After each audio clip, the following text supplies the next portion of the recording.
Zippity-doo-dah, final warning that this Saturday in LA will be the official red carpet premiere. I'll be there, Amanda will be there, director Andrew Treglia will be there, bunch of cast members will be there. Fancy schmancy screening of the Jones Plantation. I will put information below. How to get tickets, there are still a few left, and we will see some of you there. Yeehaw. Hey, LarkenRose here in this random cool place that is not where I live.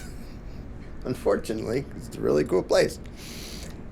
I have often ranted about how the thing that matters is the mentality of the population in general. If they believe in freedom and have some idea what it actually is, they might get it. If they don't, they won't, as long as they believe in politics and political authority and law and government and all that happy status nonsense. And so I sort of view everything in terms of how does this make people think. So looking at the upcoming election, if you can even call it that, and the ridiculous spectacle going on right now with Trump and Biden and it just getting more ridiculous, I want to give the good news and the bad news about what I think this might accomplish. I think it might actually help for Trump to get elected for a second term. Now, please do not for a millionth of a second misinterpret that to mean that I support that buffoon or that anybody should vote for him. I'm talking in the bigger picture when it comes to people's awareness and understanding of things going on. So right now we're in this ridiculous spectacle where the political left has nothing. They're running a demented old perverted zombie. That's their candidate, and they made sure nobody else can even run against them in primaries in their own party. So that's all they have. And then you have Trump, who doesn't have a single principle, and he doesn't believe anything. He just behaves a little bit differently by being rude and obnoxious and arrogant. And a lot of people seem to imagine that, like, he's one of us because he's a rude bastard. It's like, okay, that's really all that's necessary for you to try to appoint someone to a position of power, is he's a jerk? And I've talked before about how a lot of people, and I remember doing this myself with Ross Perot, they do the wishful thinking routine of trying to project onto a candidate what they wish he was and what they wish he believed in and what they wish he was going to do, just so they can sort of have some hope. And so they imagine Trump to be pro-freedom when he's not. They imagine that he cares about the Constitution when he obviously doesn't. He doesn't care about Second Amendment or the Fourth or the Fifth or the Ninth or the 10th. Nobody in Congress or in the White House in the last 100 years has given a crap about the Ninth and 10th Amendments. And neither do I. The Constitution was a joke anyway, but people can imagine that because they want it to be true when it totally isn't. But here's why I say it might accomplish something good. So right now you have the mainstream media just losing their minds. The fact that they wouldn't show, like, the Trump, I think, won the Iowa, whatever the hell that is, primary thing for Republicans. So he seems to be the Republican choice at the moment. And by the way, Vivek was there kissing his butt and praising him, demonstrating that that guy doesn't believe in anything either. He has no principles. He's not pro-freedom, which I said the whole time. I said that starting it when he was at Porcupine Freedom Festival, and I was there. I didn't see him speak or anything. I saw his big, arrogant, narcissistic trailer with his face on it. That's literally the first time I had heard of his name, and I was like, okay, lovely. Okay. Self-absorbed twit, pretending to be a savior, pretending to be pro-freedom, pretending to have principles. He isn't. Never mind. So he's there praising Trump and throwing his support behind the same old clown that there was before. In the meantime, you have the leftist media outlets just completely losing their marbles, and their propaganda is getting so ridiculously bad. Everything's MAGA, extremist. It's like when you call half of the country extreme right, fascist, authoritarian. Like, you have to at least understand that half the country is going to go, no, duh. And the other half of the country that knows those people, most of them are also going to go, no, duh, what are you talking about? So, like, Rachel Maddow having her little tantrum and trying to explain why they literally weren't going to show Trump's, like, acceptance speech, which I didn't watch either because couldn't care less. But because we have to be careful about showing misinformation, you lying piece of crap. And several years, you were just a puppet for the liars in D.C., including Biden and the CDC and the rest of them. They're just lying their butts off the whole time, spreading absolute BS, and now pretending, oh, well, we better not show this speech of, like, the opposition's leading candidate. Like, suddenly you're not going to have people hearing that. So when they behave that way, it looks so ridiculous that they're shooting themselves in the foot. They're just stupid when it comes to propaganda if they think, call half the country extremists and far right, and them complaining about authoritarianism is hilarious. Now, that is a valid complaint against Trump. It's also a valid complaint against Biden. It's also a valid complaint against literally anybody who runs for the White House and anybody in Congress in either party. They're authoritarian, power-happy psychos, and they just demonstrated that the last few years.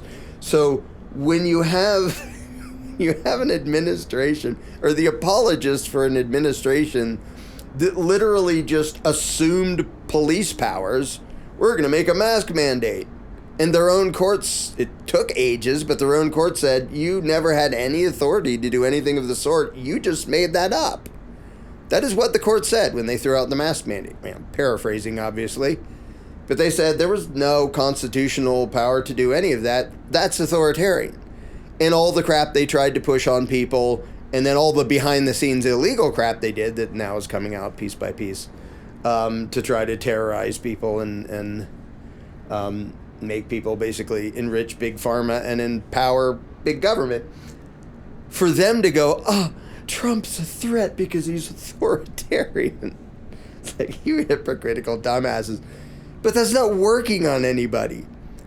Trump was already there. He was president for 4 years.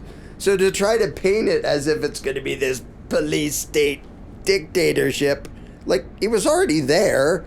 And nothing actually significant changed. There's like, well, we slightly modified the tax code, so these people paid a little bit more and these people paid a little bit less. And the statistics of job growth and, like, nothing significant or extremist happened. So for them to be playing these cards is ridiculous. So why do I say it might be a good thing? Because the left has become so ridiculous that they're alienating a huge number of their own supporters. And you get a bunch of vocal people like Jimmy Dore, who used to be a total leftist. Russell Brand, he was very left, and now they're calling him alt-right, which is just ridiculous, because no, he isn't. What they mean is, if you don't loyally bow down before the Democratic Party, then you must be a fascist or something. Like, that's their reason. If you listen to Russell Brand, aside from, I don't like this flavor of political authoritarianism either, he's still culturally and socially very liberal. So to pretend he's alt-right is just stupid. So they're alienating their own people. They're alienating their own voters by saying, you don't get to vote for somebody other than Biden in the primaries. We're not going to have primaries where anybody can run against Biden. You have to support this demented old babbling senile zombie. And so the establishment has already done an excellent job of alienating a huge number of normal people who voted Democrat. Good. Glad to see it. I like it when the ruling class makes enemies out of people who were their most loyal subjects. In the last few years, they did that all over the place, where the people who obeyed and we're going to stay at home and we're going to shut down this and we're going to not do that, they suffered the most. And the people who said, screw you, we're going to go about our lives as normal, they suffered the least. So the people who obeyed got punished, and the people who didn't didn't get punished. I mean, there were occasional things where we're going to shut you down and blah, blah, blah, blah. But for the most part, the people who didn't believe them, didn't trust them, and didn't obey them did way better. So the establishment alienated a huge number of people. So now you have this stupid back and forth where now people are leaning toward Republican, and Trump in particular, thinking he's different. He's against the establishment. Yeah, no, he isn't.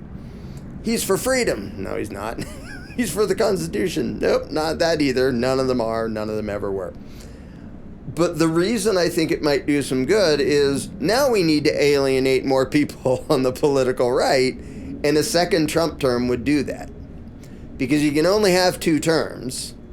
And the first term was a giant nothing sandwich, as much as they want to pretend that Trump's our savior. So if they get their way and imagine that, yay, we did it, Trump, and 4 years later, nothing significant has really changed, just like nothing significant changed after the first 4 years. And then after that, we'll probably get another Democrat. Could be a Republican, less like a blustering, narcissistic idiot than Trump, but whatever. But for them to get what they want and realize it wasn't what they wanted and they didn't get what they were hallucinating Trump to be, that may alienate a bunch of them. And now that a lot of people on the left have been alienated by their party that doesn't give a crap about them, it's time to, alienate a whole bunch of people on the right and make them realize Trump is an establishment, power-happy, narcissistic piece of crap like anybody else is ever going to get anywhere near the White House. And his difference in policies is non-existent. Like the trivial little nothing differences, they don't matter. They're not going to make you free. They're not going to end wars. He kept up the warmongering when he was there. He gives, like everybody, they give lip service. I mean, freaking Obama won a Nobel Prize by pretending he wasn't going to be a warmonger, and he was totally a warmonger. Gee whiz, how well did that work out? Yeah, a lot of people like the message of, can we not have, like, perpetual war all over the place all the time? So people run against that. And then, because they're bought and paid for by the war machine, military-industrial complex, they go along with it anyway, exactly like Trump did. He appointed all the same warmongers to all the same positions that mattered, just like Biden did, just like Obama and Bush and Clinton and everybody always, going back kind of forever. Now, here's the bad news. I'm being sort of optimistic in hoping that a bunch of people on the right will be alienated after a second Trump presidency demonstrates that nothing significant is going to change, because nothing significant is going to change. The trouble is people have crappy memories, as demonstrated by the fact that lots of people think Trump is going to be fundamentally different. He was already there 4 years ago, and he was there for 4 years. He was already president and made no significant difference to anything. And you could say, well, the job growth and the tax rates, and whoop-de-frickin'-do. Like, I used to get robbed of 37% of what I earned. Then I only got robbed of 32%. Okay, so you're cheering that you're getting robbed by a parasitical ruling class. You're literally cheering for the guy at the top of the pyramid, well, who pretends to be at the top of the pyramid of an authoritarian ruling class that steals a huge amount of your money. And you praise him because in your own case, you might get robbed a little bit less. He's still one of the robbers. He's still one of the beneficiaries of the violence and the violent domination. And he doesn't hide that fact. And he cheers for authoritarian power and openly admires dictators and all kinds of psychotic stuff. But I'm not going to get into all that. So the bad news is a lot of people aren't going to learn their lesson anyway. They're going to think Trump is so awesome and nothing really is going to change. And then 4 years later, somebody else will sit on the throne and change absolutely nothing of any consequence. But I think for Biden to win, first of all, that would be a really weird miracle because now he's just a zombie. Before, Biden was the guy who wasn't Trump. That was his main selling point is he's not Trump. And a lot of people hated Trump for perfectly understandable reasons. So they voted for the other guy. They didn't care who the other guy was. Nobody liked Biden. Nobody knew anything about him. Anybody who did know anything about him was like, ugh. He's an authoritarian, corrupt, power-happy psycho and has been for decades and decades and decades. And he's also way more openly racist than Trump is, and his policies show it, and his words show it. So yeah, he's a creepy, corrupt, power-happy piece of crap. And anybody who knew him knew that, but nobody bothered to check. It's just, well, he wasn't Trump, so we're going to vote for him. Well, the second time around, now they know what they'd be getting. This demented old wreck of a human being who just hallucinates crap and makes crap. I mean, I don't have to go on about it. You know, just turn on the TV and you'll see. The guy is just a wreck. And he's not even he's not some innocent person who has dementia. He's a crooked piece of crap who now has dementia. So I don't mind making fun of it because he was an evil crap when he didn't have it. Now he's just an evil crap with dementia. But for him to win could keep up the illusion for the right that, oh no, this is a threat. If only our guy had won.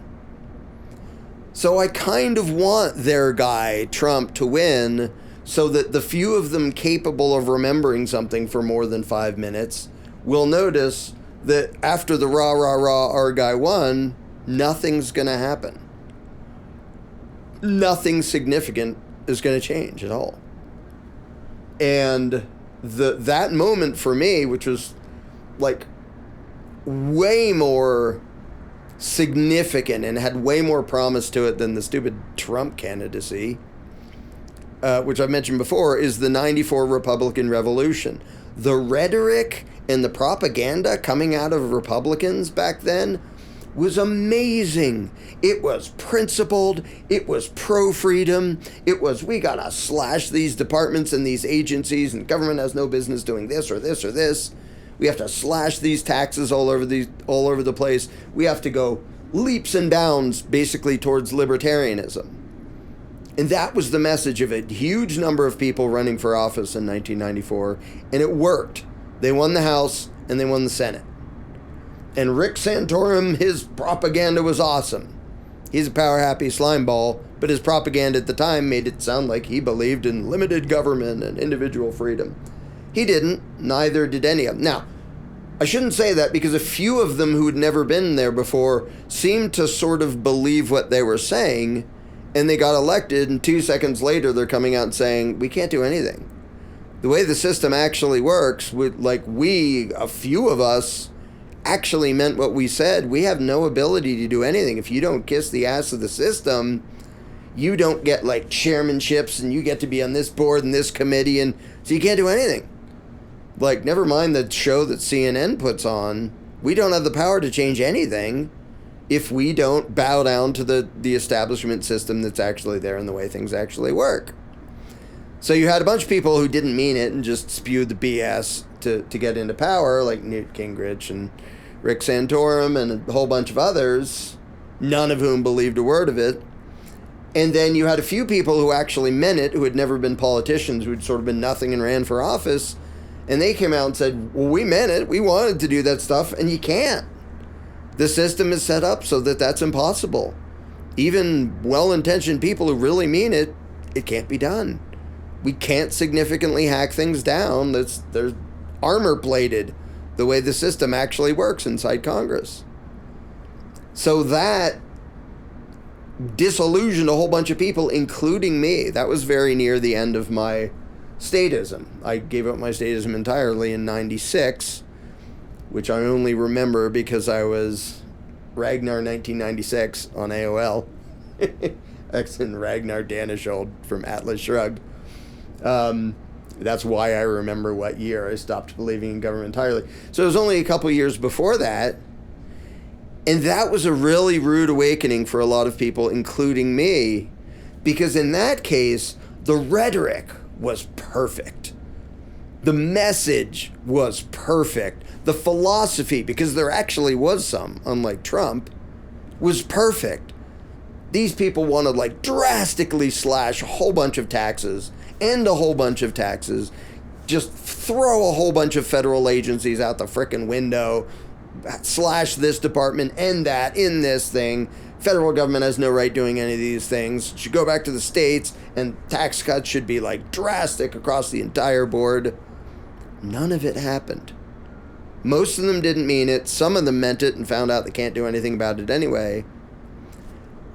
But that helped a lot of people realize politics is bullshit, and it will always be bullshit. They put on a show and they tell you what you want to hear, including anti-establishment stuff, so that you'll empower them. But they're not anti-establishment.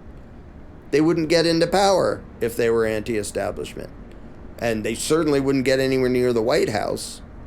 So I'm looking forward. It may take a while, and like I said, a lot of people have crappy memories and they won't even notice.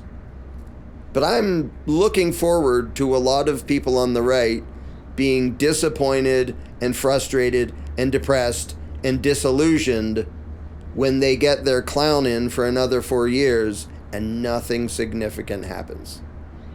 Because that's what's going to happen.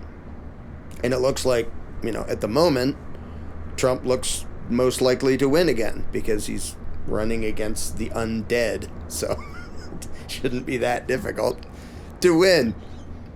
But that, and it may sound mean, but a lot of people have to learn the hard way, including me. I was still like, and I was like politically active for that 94 thing and spreading the word and trying to add the bumper stickers and spreading flyers around. You gotta vote for these Republicans. Look at this awesome stuff they're saying. And they won, yay. And I remember the yay period of, we won. Took the House, took the Senate. These people saying we have to slash and burn the federal government down to size. Did it happen? Nope. Will it ever happen? Nope.